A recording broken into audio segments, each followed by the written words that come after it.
When I say the word sustainability, I get normally three types of responses. There are those that are not sure what it means and are wondering also why is it important. There are others that have some understanding but are still wondering what does it mean for me? How does all this relate to my life? How do I'm connected with the polar bears? And then there are those that have a broader understanding, but with that comes a feeling of overwhelmness, of anxiety, and they're wondering, well, this is so big.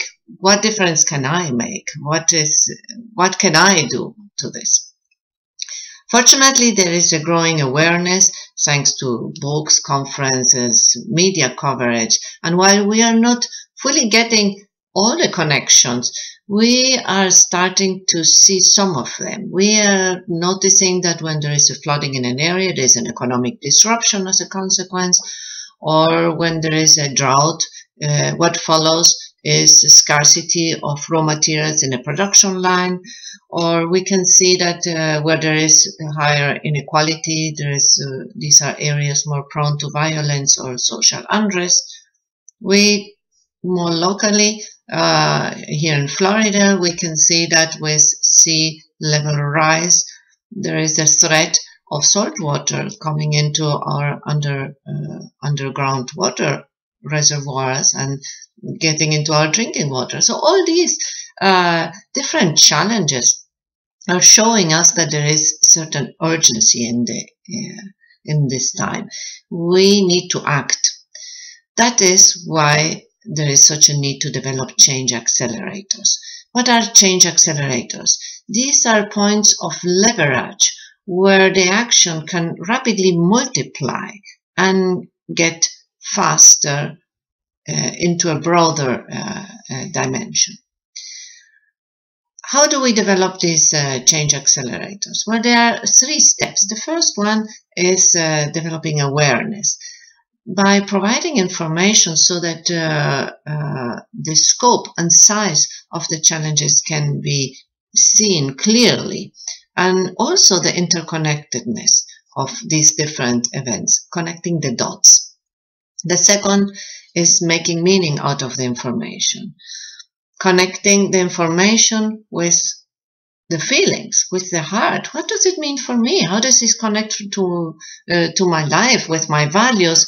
What does it mean for my future, the future of my family, of the children playing out there, or maybe the children that we want to have?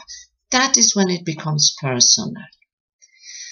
I many times get this complaint, why is it that people know so much but no one is acting? And I say, because we're talking to the heads. We need to connect the heads with the hearts, because this is where the action comes. This is where the inspiration comes. The hearts, the emotions, the feelings are the driver.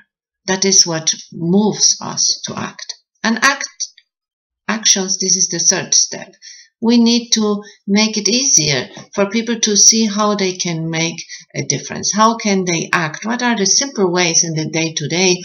What are the ways to where we control what we are doing, and what are the possibilities to influence through through what we say, through where we are, through our decisions?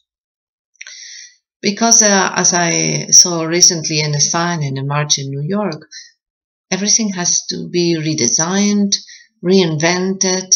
This is a wonderful opportunity. But if everything has to be redesigned, it takes everybody. So how do we do this? Well, we do it through education, working with teachers, faculty, so that they realize the opportunities they have to influence their thinking, to shape the thinking of their students, to inspire them, to show them the opportunities they have to act.